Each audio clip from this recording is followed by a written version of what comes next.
straight ahead on Law and Crime Daily.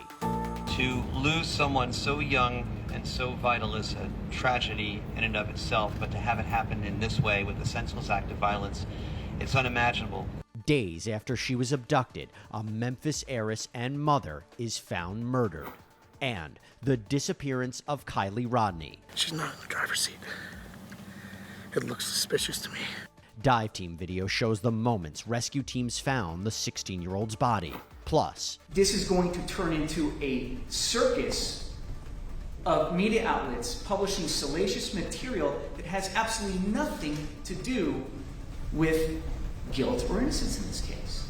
attorneys for OnlyFans model Courtney Clenny argue to keep evidence out of the public's eye as she faces murder charges for the April stabbing death of her boyfriend. And later, this brings the count of this tragedy to 11 deceased persons, 19 injured, and 13 crime scenes. a string of deadly stabbing attacks across Canada's Saskatchewan province, what we know about the suspects involved. Law and Crime Daily, covering court cases from coast to coast.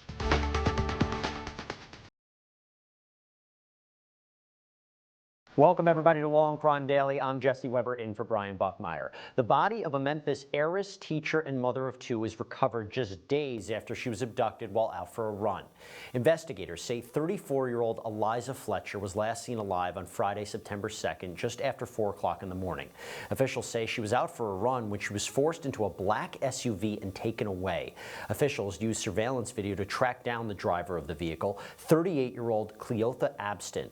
He was arrested on Saturday and charged in connection to Fletcher's disappearance. And on Monday, Memphis area investigators discovered a body near where Abston was seen cleaning out his vehicle.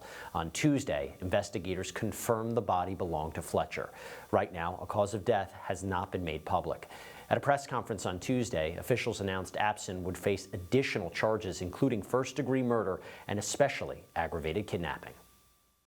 While the outcome of this investigation is not what we hoped for, we are nonetheless pleased to remove this dangerous predator off the streets of Memphis. The defendant was arraigned this morning on charges of kidnapping and tampering with evidence. He'll be arraigned tomorrow morning on new charges that we now have to bring of first-degree murder, premeditated murder, murder in the course of perpetration of a kidnapping.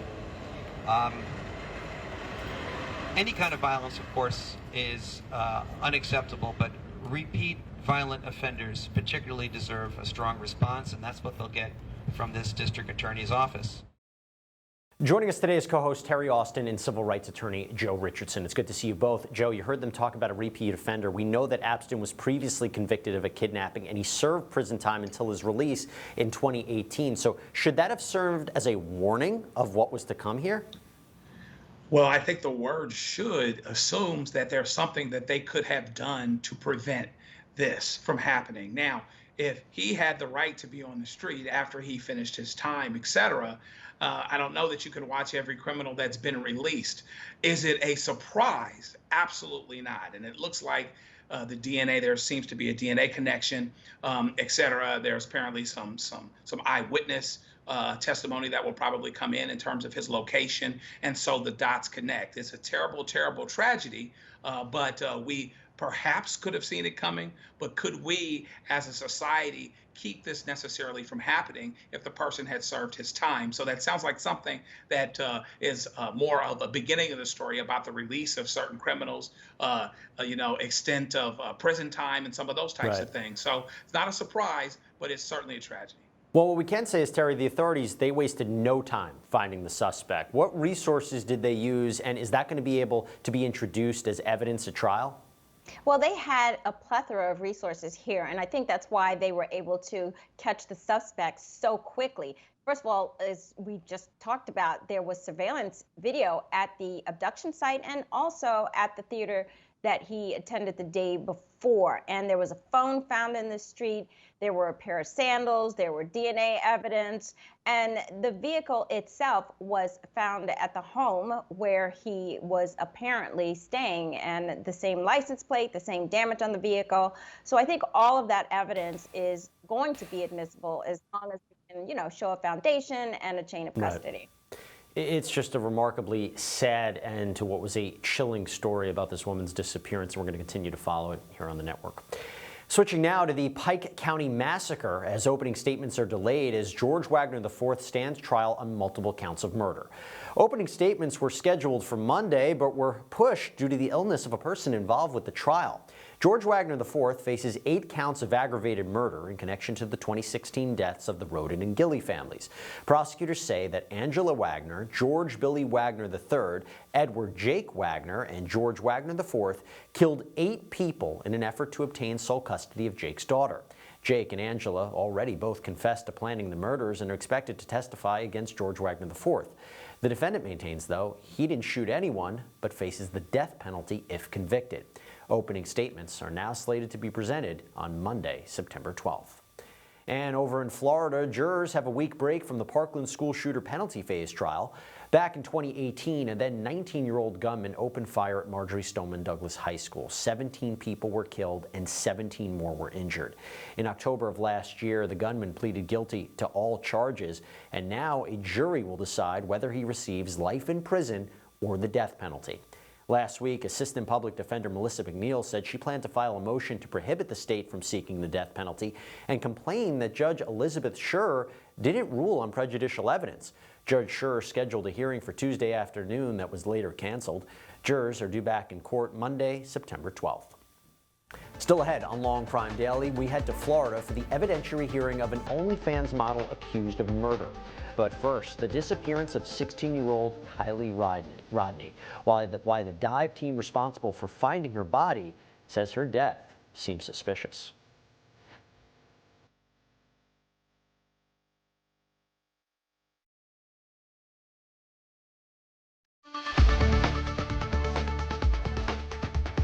Welcome back, everybody. Dramatic video shows the moments a volunteer dive team discovered the vehicle and body of missing 16-year-old Kiely Rodni.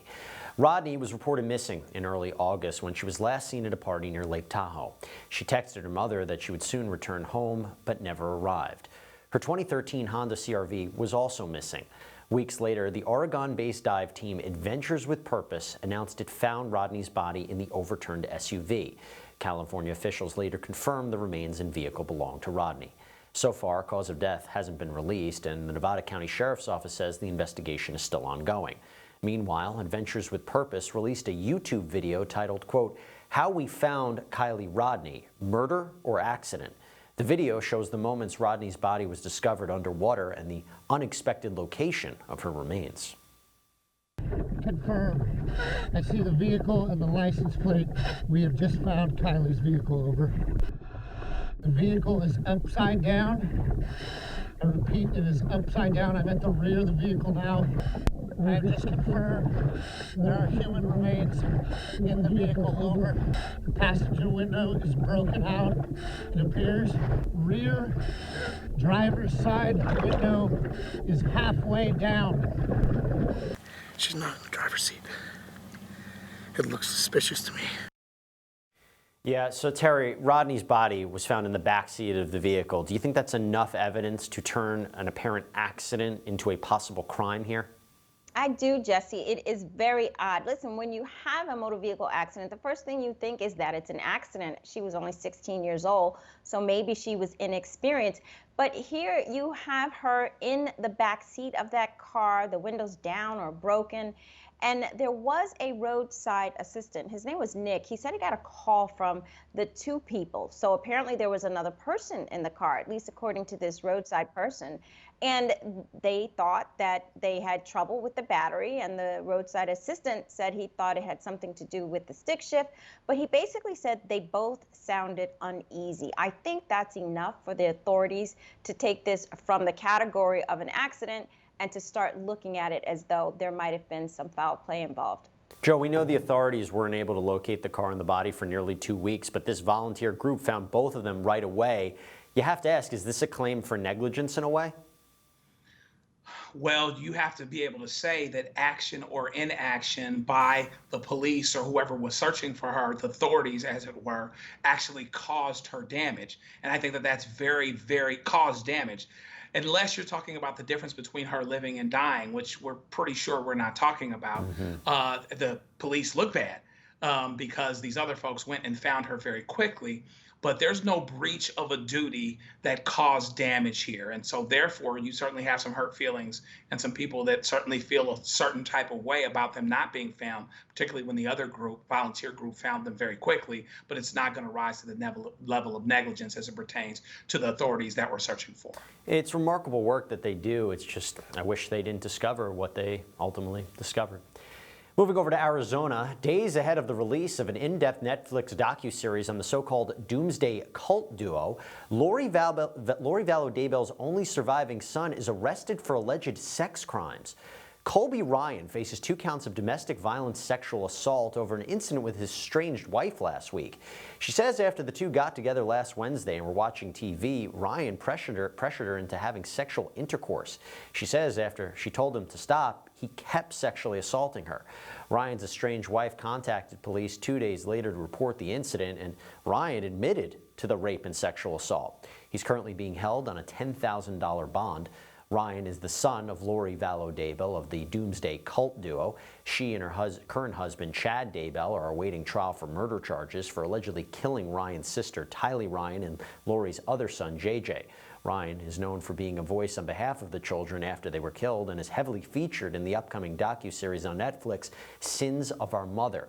The couple are also accused of killing Chad's former wife, Tammy.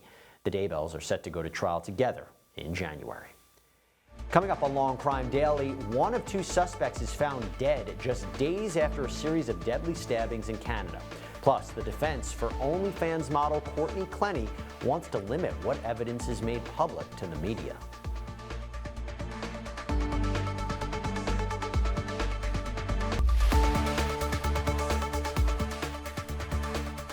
Welcome back. OnlyFans model Courtney Clenny appears back in court Tuesday morning, almost a month after the Instagram influencer was arrested for the April stabbing death of her boyfriend, cryptocurrency trader Christian Obumseli. Clenny has already pleaded not guilty to second-degree murder, accused of stabbing Obumseli with a kitchen knife in their luxury Florida apartment on April 3rd. She was initially questioned over the incident, but released while officials investigated, and after Clenny claimed that she threw the knife at Obumseli, stabbing him in self-defense. Prosecutors say forensic evidence, though, didn't support her claims, and that the medical examiner determined he was stabbed at close range. Prosecutors say Clenny was the aggressor in the relationship, which was reportedly regularly abusive. Clenny was arrested in Hawaii August 10th and then extradited to Florida. In Tuesday's hearing, Clenny's attorneys argued for a protective order in the case, and the defense is seeking to limit what evidence is made public and accuses the media of chasing clicks. Their numbers saying that, oh, we're not affecting anything here. We want to access freedom of the press to get all this discovery, which will contain salacious materials. They want it all. To bump up the click, ka-ching, which is the money, the revenue that they're driving through the clicks to their site. That's the motivation here for the Herald, to intervene. That, when we're countering the weight and the influence that this will have on Ms. Clenny's trial down the road, her right to a fair and impartial jury, which I submit to the court by the state already releasing that video, has already elongated the jury selection process by days. I washed my hands this morning. They're not unclean. They're clean. They've been clean. To vigorously defend my client, I'm not going to stand back and let her be a punching bag in the media. Something needs to be put in place, Judge, to guarantee my client's right, but also the orderly administration of justice in this courtroom. Well, the judge ultimately denied the motion for the protective order. As of now, Clenny is set to face a jury trial December 19th. So, Joe, the judge denied the defense motion, making some strong arguments there from the defense. I mean, did she make the right decision? It's a bit premature to say we want to unring the bell, and the fact that this person has 2 million Instagram followers, we don't want people to watch everything that's going on and everything that's out there about her. You effectively are unringing the bell. And so the judge is probably deciding to be a little bit more pragmatic, go down the road and deal with specific things as they come up. For now, I would argue that it's probably the right decision, because just because something is embarrassing does not necessarily mean that it's prejudicial to the point that it should not be used. Of course, all of that is going to be revisited as they get more specific about specific things that could be coming into evidence and what they'll do with it. But for now, it's probably the right decision. And among other things, she's just, going to be a victim of her personality, her popularity, and this circumstance. And it's not the judge's responsibility to undo that. Well, Terry, just stepping back, what was the defendant's basis for wanting this protective order? Well, I do agree with Joe. I think the judge made the right decision, but the defense was trying to argue that it should halt all discovery, that keeping everything out of the media was the right way to go. He talked about this video of them in the elevator where you see her fighting off, the victim who ultimately died. And the argument was a constitutional argument, saying that they have a right to a fair trial under the Sixth Amendment and also under the Florida Constitution. And apparently, some of the evidence is going to be inflammatory because there is sexually explicit videos and photographs. So I think the defense is just really overbroad, and I think it should wait until it comes in, like Joe said. Well, I think everybody can agree. A lot of eyeballs on this case, a lot of people following it. We'll see if that's currently the order or something will change.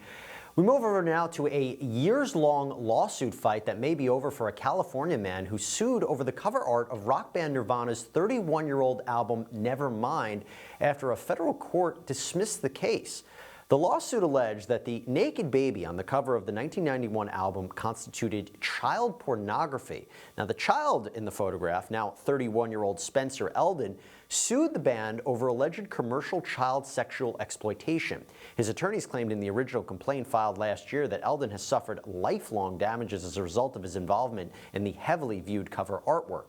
That complaint was dismissed, but Eldon filed a second one claiming loss of income earning capacity, past and future wages, and loss of enjoyment of life. A judge ruled that Eldon filed the complaint after the 10-year statute of limitations had expired, but Eldon says he plans to appeal that decision. When we come back, a Canadian man is found dead after investigators say he took part in a deadly stabbing spree. What we know so far about suspects and brothers Miles and Damian Sanderson and their murderous rampage.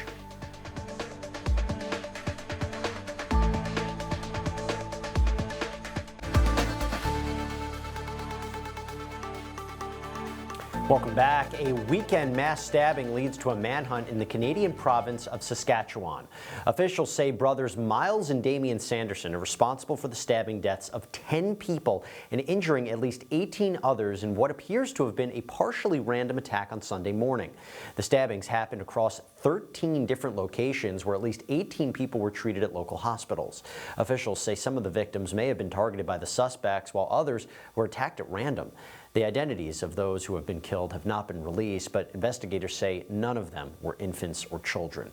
On Monday, authorities announced that one of the suspects, Damian, was found dead with injuries that aren't believed to have been self-inflicted. They say that his brother Miles is wanted and should be considered dangerous. It was confirmed by Saskatchewan RCMP Forensic Investigation Section that the deceased is Damian Sanderson. His body was located outdoors in a heavily grassed area in proximity to a house that was being examined. We can confirm he has visible injuries. These injuries are not believed to be self-inflicted. Miles Sanderson, Damian's brother, may have sustained injuries. This has not been confirmed. But we do want the public to know this because there is a possibility he may seek medical attention. Miles has a lengthy criminal record involving both persons and property crimes. Miles is facing 3 counts of first-degree murder and is wanted. This brings the count of this tragedy to 11 deceased persons, 19 injured, and 13 crime scenes. My gosh, Joe, clearly we don't have all the information yet, but what do you make of the statement that the brother who was found dead, that he didn't die from self-inflicted injuries? You've got 10 or 11 people dead. You've got one brother gone. You've got another brother still missing, and no report of an encounter with someone that says, oh, I ran across them, they tried to stab me, I tried to stab them, I ran away. So it would seem to me, it would suggest to me that Miles may have gotten into it with his brother, and maybe something happened that way if things aren't self-inflicted. You know, you don't know until you know. But it would seem that maybe there was a falling out between them or something like that, or this was part of Miles's plan. Not exactly like they're thinking straight, where we can kind of figure it all out and have it make sense and be logical. But it would seem to me that Miles certainly knows what happened and may be involved with it. You know, Terry, we talk so much about gun reform, so I have to ask, 10 people killed, 18 others injured, 13 different locations. How do we prevent something like this from happening where the weapons are knives? You know, you really have to scratch your head on this one. We always talk about gun control, but obviously if this kind of mass killing can be done with knives that anyone can access at any time, there are no restrictions, no background checks for knives. You can just go in a store and buy them. So you have to really think about prevention in another way. So it looks to me clearly as though there might have been some mental health issues here. You have to look at the motive behind it. Perhaps we can look at the source and not just the result of this, because in this instance, the knives were the really lethal weapon, and we've got to do something about the person who's holding the knife. I think that's really well said, Terry. And on that note, Terry, Joe, thank you so much. Everyone out there, thanks for joining us here on Law&Crime Daily. We'll see you next time as we discuss justice in America.